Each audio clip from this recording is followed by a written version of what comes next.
하겠습니다. 사랑합니다. 축복합니다. 한 번 더 할까요? 함께 예배드리되어 기쁩니다. 네, 감사합니다.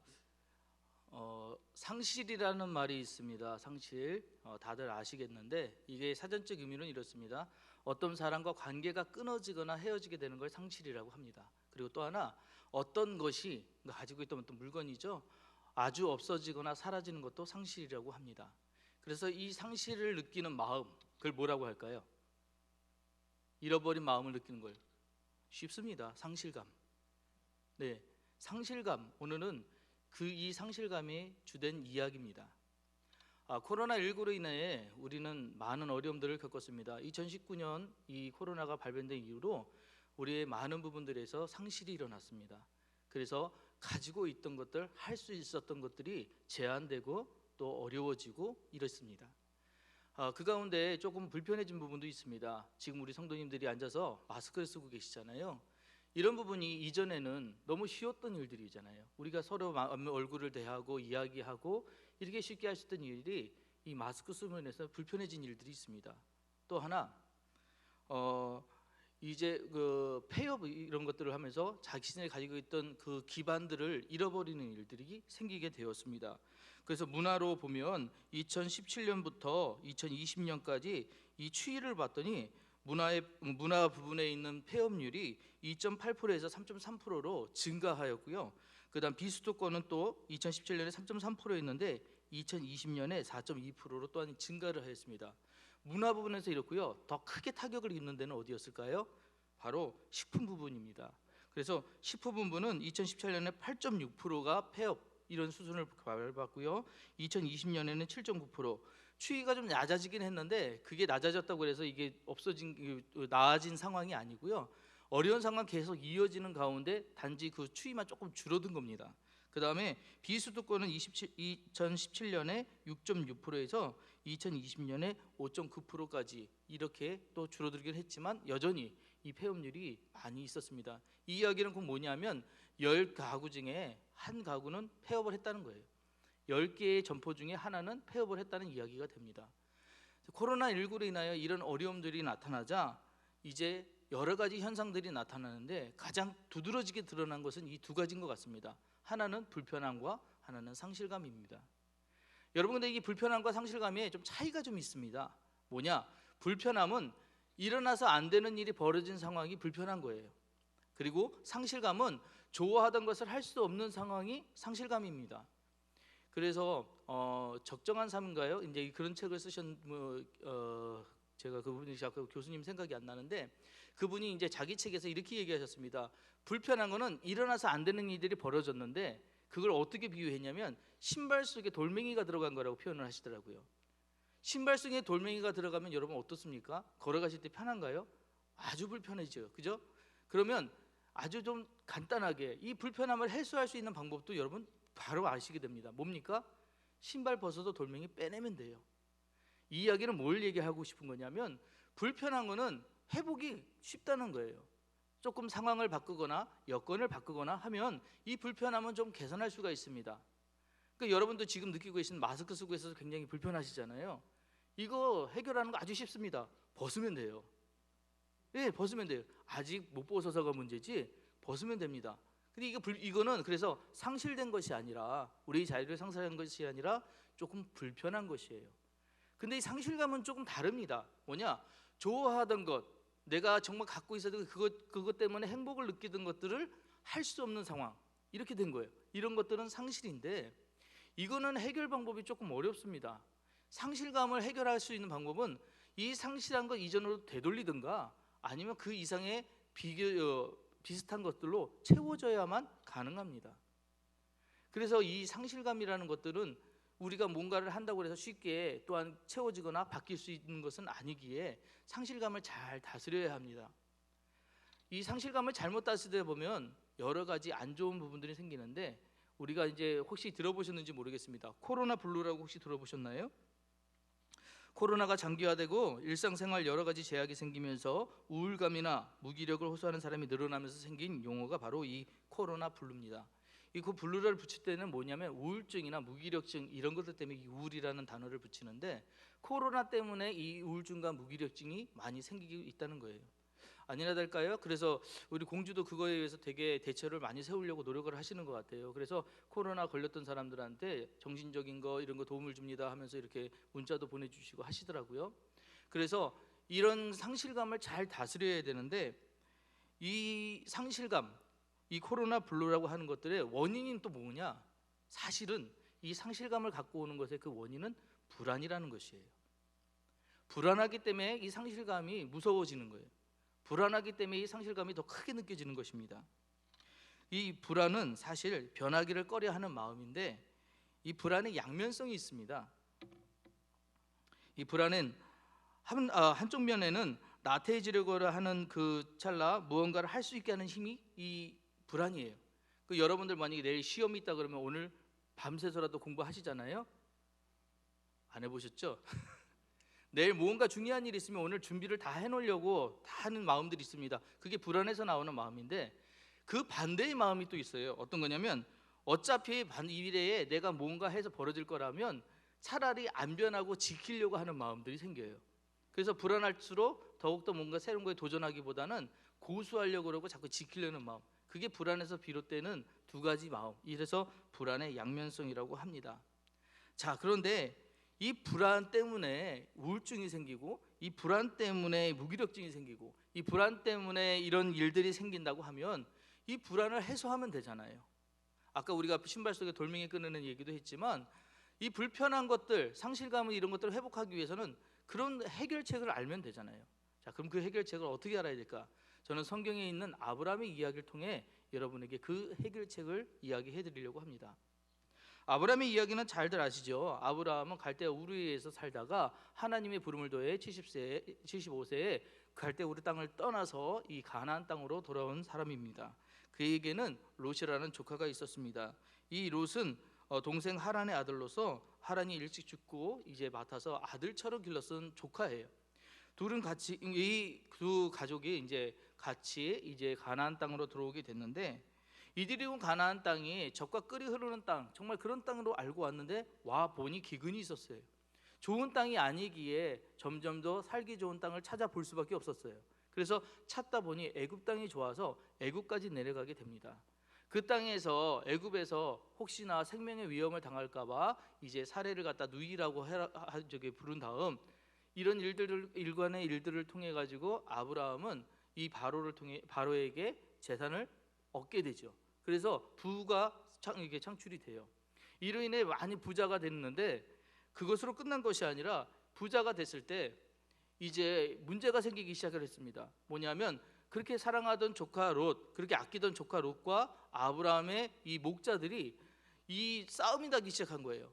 이유는 간단합니다. 왜냐하면 한정된 땅에 풀머지가 이제 물이 적은 그 땅에서 서로 차지하려고 하는 것들이 많다가 보니까 싸움이 날 수밖에 없었던 거예요.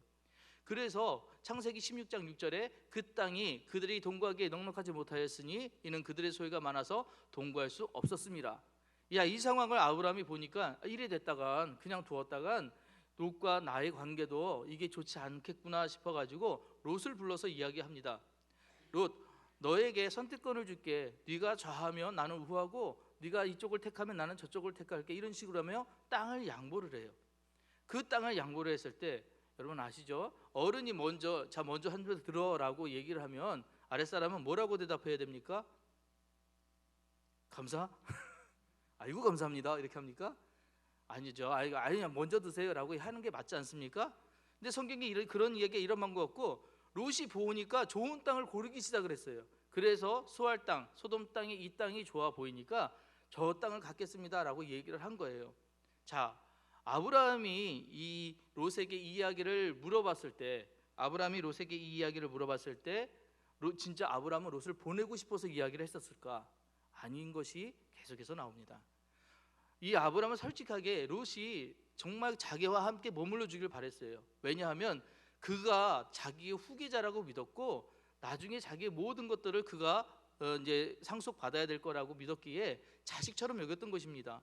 그래서 떠나기를 원하지 않았어요. 그래서 네가 만약에 좌하면 내가 우하고, 이 얘기도 사실은 네가 거절하기를 나는 원하지만 하지만 너한테 선택권을 줄게, 이런 이야기였던 것인데, 롯은 그거에 대해 뭐라고 얘기합니까? 아 그래요? 그럼 저는 저 땅 주세요 라고 이야기를 한 거예요. 이때 아브람 마음이 어땠을까요? 실망했겠죠. 상실감이 온 것입니다.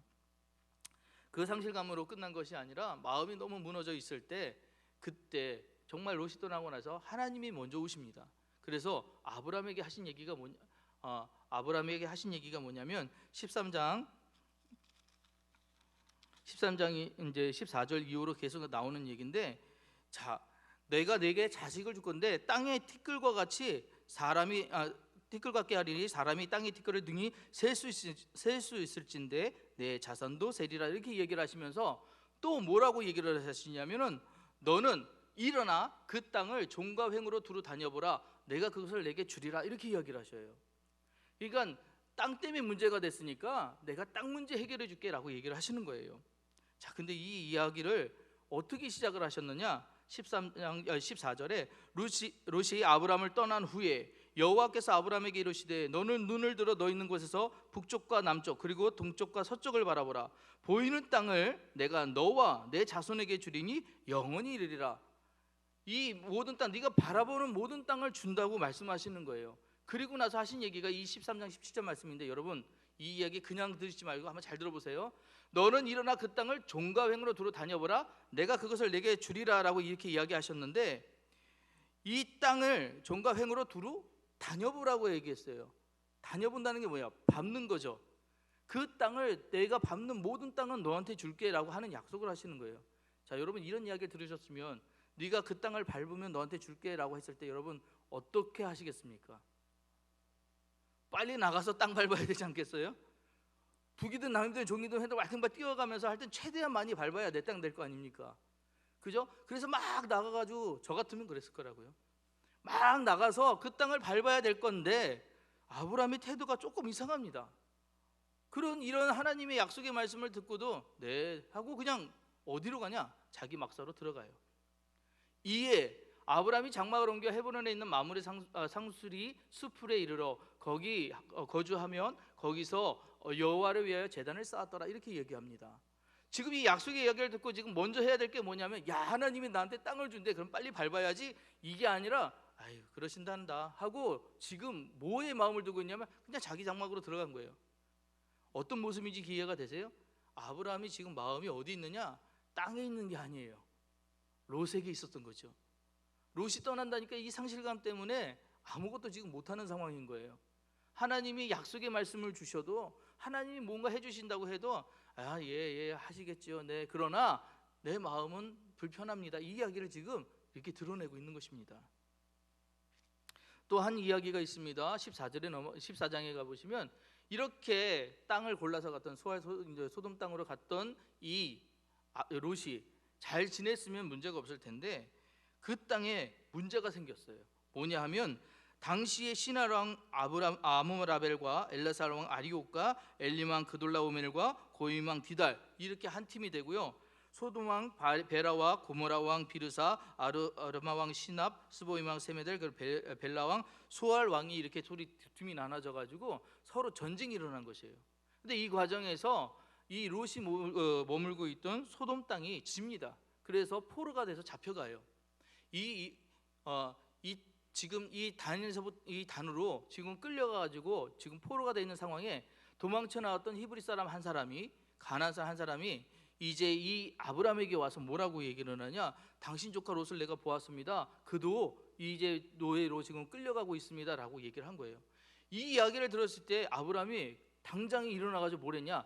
집에서 길류었던 사람들 318명을 데리고 올라가서 전쟁을 합니다. 근데 놀라운 일이 벌어졌어요. 이 318명이 가가지고 이 나라들을 전부 이기고 돌아옵니다. 그래서 롯을 구출해 와요. 여러분 이게 무슨 감이 좀 없으시죠? 318명으로 지금 얼마만한 대군을 이겼는지 잘 모르니까 감이 없으실 거예요. 요즘에 지금 한참 전쟁인 나라 있지 않습니까? 세계 군사력 2위라는 러시아라는 나라가 있었잖아요. 그런데 이 러시아가 지금 아무리 해도 그 러시아가 먹지 못하는 나라가 있지요. 우크라이나. 둘의 경제가 어디냐면 전투력을 따지면 이 러시아는 2등이에요. 군사력으로 2위. 이 우크라이나는 22위입니다. 근데 문제는 뭐예요? 22위가 2위를 지금 이기고 있는 상황으로 지금 바뀌고 있다예요. 이러고가 마찬가지로 318명이 지금 이 땅에 있는 이 왕들을 이기고 지금 이렇게 자기 조카 롯을 데리고 왔다는 거는, 이거는 정말 있을 수 없는 일들이 지금 벌어진 것이거든요. 이 일을 누가 했느냐? 지금 아브라함이 한 거예요. 자, 이렇게 어렵게 해가지고 롯을 구출해 왔는데, 이렇게 구출해 왔으면 어떻게 할까요? 여러분, 정말 고마워서 롯은 어떻게 해야 될까요? 그럼 다시 아브라함의 텐트로 들어가야 되지 않을까요? 아버님, 내가 다시 모시고 살아야 되지 않을까요? 그런데 안 그랬어요. 롯은 어떻게 했냐? 그럼에도 불구하고 자기는 소돔 땅으로 갑니다. 이런 상황이 있음에도 불구하고 자기는 소돔 땅으로 가요. 그리고 나서 아브라함은 또 그로 인해 상실감을 느끼게 됩니다. 지금부터가 이제 오늘 본문의 이야기입니다. 이후에 여호와의 말씀이 환상 중에 아브라함에게 임하여 이르시되, 아브라함아, 두려워하지 말라. 나는 내 방패요 너의 지극히 큰 상급이니라. 하나님이 먼저 찾아오셔요. 하나님이 먼저 찾아오셔서 아브라함에게 위로하시면서 하시는 말은 뭐냐면, 걱정하지 마, 내가 네 배경이 돼줄게, 내가 너의 위로가 돼줄게, 이렇게 이 얘기를 하면서 아브라함을 위로하고 계십니다. 자, 이렇게 위로하실 때 아브라함 누굴 얘기하느냐? 2절 말씀에 아브라함이 이르되, 주 여호와여, 무엇을 내게 주시려 하나이까? 이렇게 이야기를 합니다. 자, 이거는 아브라함이 뭔가 원해서 이렇게 얘기한 것이냐? 사실은 그것이 아닙니다. 당신이 무엇을 줘도 나는 만족하지 못합니다 라는 얘기를 하고 있는 거예요. 하나님, 당신이 내게 무언가를 주신다고 한들 땅을 주셔도 무엇을 주셔도 나는 만족하지 못합니다. 왜냐하면 내 마음은 후손, 자녀, 지금은 롯에게 가 있기 때문에 그래요. 롯이 이 자리에 있었으면 만족했을 거예요. 그러면 감사가 나왔을 겁니다. 근데 지금 롯이 자기 땅으로 돌아갔고 자기 혼자 남아있는 상황이 되니까 너무 상실감이 큰 겁니다. 그러니 이 하나님의 말씀이 들리질 않아요. 내 상황이 크다가 보니까, 내 마음이 무너져 있다가 보니까 하나님이 귀한 말씀이 이렇게 들려도 그게 뭐 그렇게 중요하고 이 중요성을 못 느끼고 있는 거예요. 자, 이런 아브라함의 마음을 누가 먼저 하셨냐? 하나님이 먼저 하셔요. 하나님이 뭐라고 위로를 하시냐면, 아브라함에게 이르되 주 여호와여, 무엇을 내게 주리까? 이렇게 얘기했잖아요. 그리고 나서 이 아브라함이, 나는 자식이 없사오니 나의 상속자는 이 다메섹 사람 엘리에셀이니이다 라고 얘기를 해요. 엘리에셀은 아브라함이 이에게 모든 걸 다 맡겼던 그 집의 청직입니다. 가장 귀하게 여겼던 종 중에 하나죠. 가장 신림하는 종이었어요. 그래서 그 이름조차도 하나님은 나의 도움이시다라는 이름이고요. 이에게 바로 롯 다음으로 모든 것을 의지하며 살았던 그런 사람입니다. 그러기에 이제 롯이 없으니 그 다음으로 이제 엘리에셀에게 주겠습니다라고 얘기를 하는 거예요. 이건 근데요, 진짜 주겠다고 하는 얘기가 아니라 내 마음이 거기까지 내려갔습니다라는 뜻이거든요. 내 자손이 없으니까, 내가 후사가 없으니까 내가 엘리에셀에게까지 주겠습니다라고 얘기하는 거예요. 하나님, 내게 이거보다 더 귀한 것이 없습니다. 더 중요한 것이 없습니다. 내게는 그러니까 아무것도 없습니다. 정말 아무것도 없었나요? 아니잖아요. 지금 부도 주셨고요, 땅도 주셨고요, 많은 걸 주셨음에도 아브라함이 느끼는 건 뭐냐? 후사 때문에, 자녀 때문에 지금 이 모든 것들에 대해서 모르고 있는 거예요. 감사를 못 느끼고 있는 거예요. 그랬더니 하나님이 이 아브라함에게 뭐라고 얘기하시냐? 아브라함이 또 이르되, 주께서 내게 씨를 주시 아니하셨으니 내 집에서 길린 자가 내 상속자가 될 것이니이다, 이렇게 얘기를 했어요. 그랬더니 하나님께서 여호와의 말씀이 그에게 임하여 이르시되, 그 사람이 내 상속자가 아니라 내 몸에서 날 자가 내 상속자가 되리라. 확신을 주시는 거예요. 야, 이제 너한테 자녀가 생길 거야, 후사가 생길 거야. 근데 어떤 다른 방법이 아니야. 내 몸에서 나는 자가 있을 거야 라고 이야기를 하시는 거예요. 그리고 나서 이 아브라함에게 확신을 주시는 행위를 하십니다.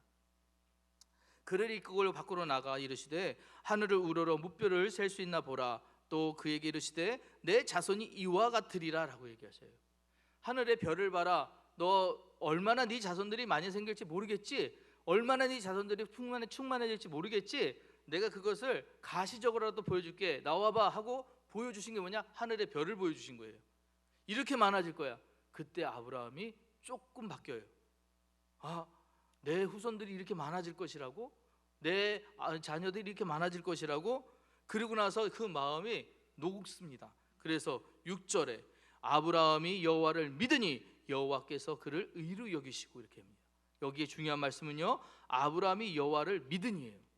이제 하나님이 이렇게까지 하시니까 믿는 거예요.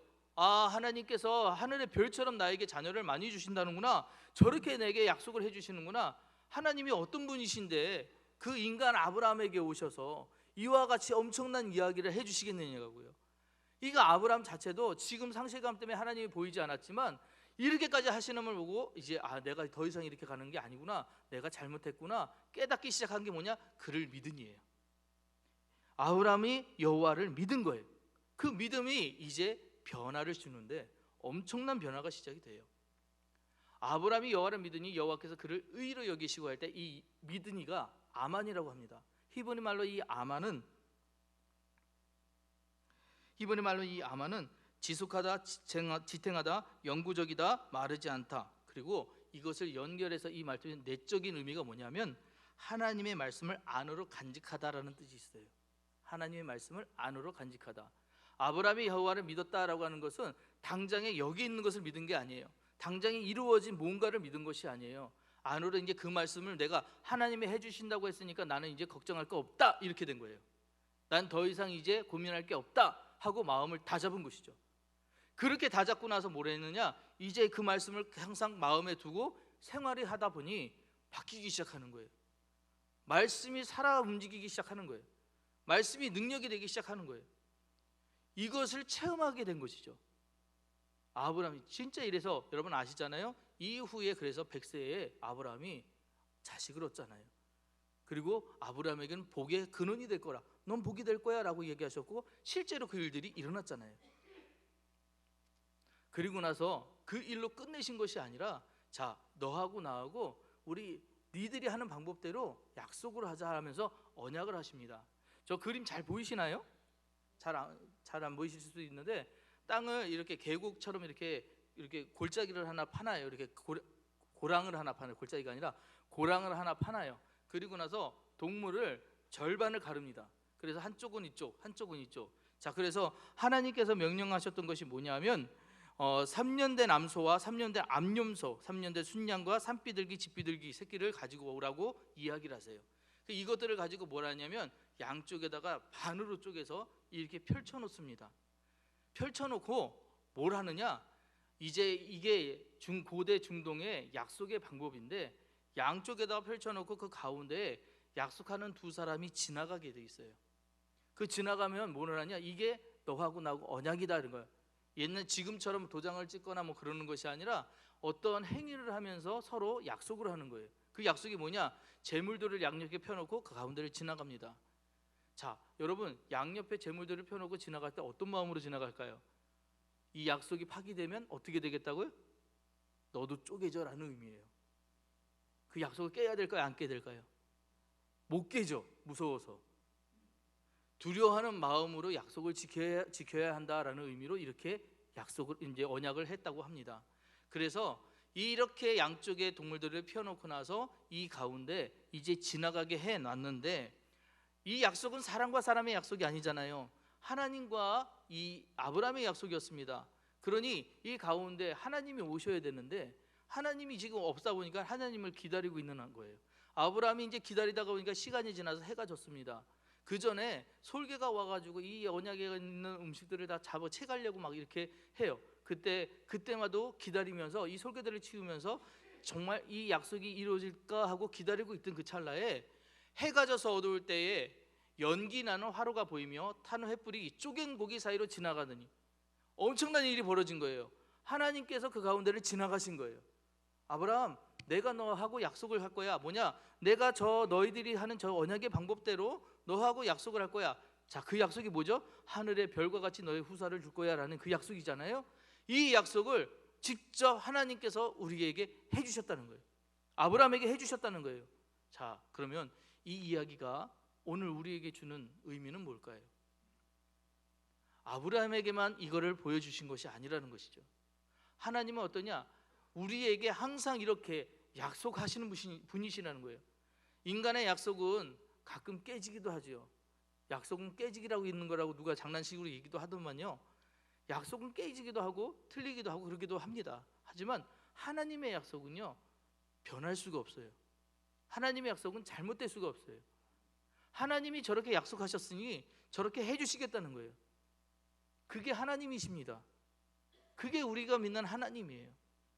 우리의 연약함 때문에 무너지지 않게 하나님은 지키시면서 계속해서 위로하시는 분, 그게 우리 하나님이세요. 하나님이 약속하셨다라고 하는 것은 하나님이 이루신다는 겁니다. 그럼 우리는 정말 감사한 거예요. 따라가기만 하면 되잖아요. 우리는 약속의 사람으로 그 약속대로 살기만 하면 되잖아요. 우리에게 있는 상실감, 우리에게 있는 불안함은 뭐 때문에 이러냐? 안 될 것이라는 이 마음 때문에 생긴 그런 것이고, 그것이 진짜 이루어져가는 미래에는 불안 때문에 생기는 것인데, 하나님이 약속하셨으니 우리에게 더 이상의 불안과 상실감이 뭐가 중요하냐는 거예요. 해주시겠다고 하는데, 약속하셨는데, 그 약속에 따라 우리가 해야 되는 건 뭡니까? 따라가는 거예요. 순종하는 거예요. 아브라함에게 하셨으니 이제 우리에게도 하시겠다는 그 약속을 믿고, 우리 또한 그렇게 하나님께 따라가며 하나님 말씀을 따라가며 살아가는 것입니다. 우리 말씀 중에 우리 충만이라는 얘기 많이 들어보셨죠? 여러분, 충만, 그 사전적인 의미는 한껏 차서 가득 차다는 것이에요. 한껏 차서 가득 차. 근데 저는 이 내용이 조금 부족하다고 생각해요. 정말 충만은요, 예수님이 하신 말씀이 훨씬 더 다가옵니다. 마태복음 6장 38절에 주라 그리하면 너에게 줄 것이니 곧 후히 되어 누르고 흔들어 넘치도록 하여 너희에게 안겨주리라. 너희가 헤아린 그 헤아림으로 너희도 헤아림을 도로 받을 것이니라. 이렇게 이야기하셨거든요. 저 빨간 글씨요, 후히 되어 누르고 흔들어 넘치도록 하여. 그릇이 있는데요, 그 안에 다 찼어요. 근데 거기에서 끝나는 게 아니라 후히 되어 누르도록 그냥 눌렀어요. 눌렀는데도 그런 빈 공간이 남을 거 아닙니까? 위에서 눌렀으니까요. 그런데 흔들었더니 이 다시 넘치도록 그 위에 더 얹어 주신다는 거예요. 그래서 어떤 모양을 생각하시면 되느냐면, 여러분, 이 모양이에요. 컵에 물이 다 담겼잖아요. 거기까지가 아니라 너무 막 흘러 넘쳐서 밖으로 넘치는 모습, 이게 뭐라고요? 충만이라고. 하나님이 우리에게 베풀어 주시는 은혜는 이런 식입니다. 충만히 주셔요.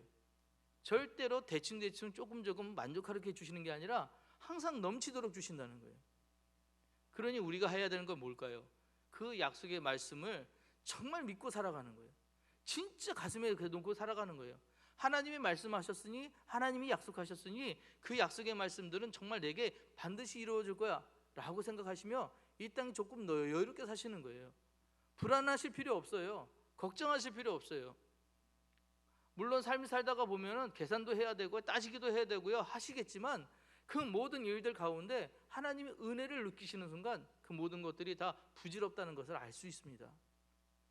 더 많이 누리시고 더 많이 여유를 가지시길 바래요. 우리 2019년도만 돼도 코로나 때문에 어떻게 될 것이냐 걱정들 많이 하셨잖아요. 정말 그 다음에는 어떤 세계가 올 거야, 포스트 코로나는 어떻게 될 거야, 이렇게 얘기하셨잖아요. 그런데 지금 뭡니까? 2022년 되니까 회복이 보이죠. 이제 점점 우리가 나아지고 있으면 보이죠. 이제 하나님께서 이 모든 것들을 해결해 주시는 모습들이 보였을 때 우리가 해야 될 건 뭐냐? 이전처럼 다시 하나님께 최선을 다해 영광을 돌리는 거라고 저는 생각해요. 하나님께 최선을 다해 예배하고 하나님께 최선을 다해 찬양하고 하나님의 말씀을 최선을 다해 지키는 거. 그래서 이제 다시금 이 자리에 아까 우리 한 장로님하고 그런 얘기도 했는데, 아이들 소리가 막 나는 게 얼마나 감사한지 몰라요. 예배의 목소리가, 예배의 음악 소리가 들리는 게 얼마나 감사한지 몰라요. 다쳤던 문들이 열리고요, 이제 온도 체크 안 하고 문이 열린 게 얼마나 감사한지 몰라요.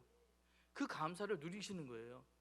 하나님 이렇게 우리에게 주시는 이 충만을 빼앗기지 않게, 솔개들이 와가지고 그것들을 채가지 않게 하나님 우리가 지킬 수 있게 하여 주옵소서. 이 마음으로 아브라함의 마음을 배우시고 하나님의 언약을 믿으며 살아가시는 귀한 성도님들 되시기를 주의 이름으로 축복합니다. 기도하시겠습니다.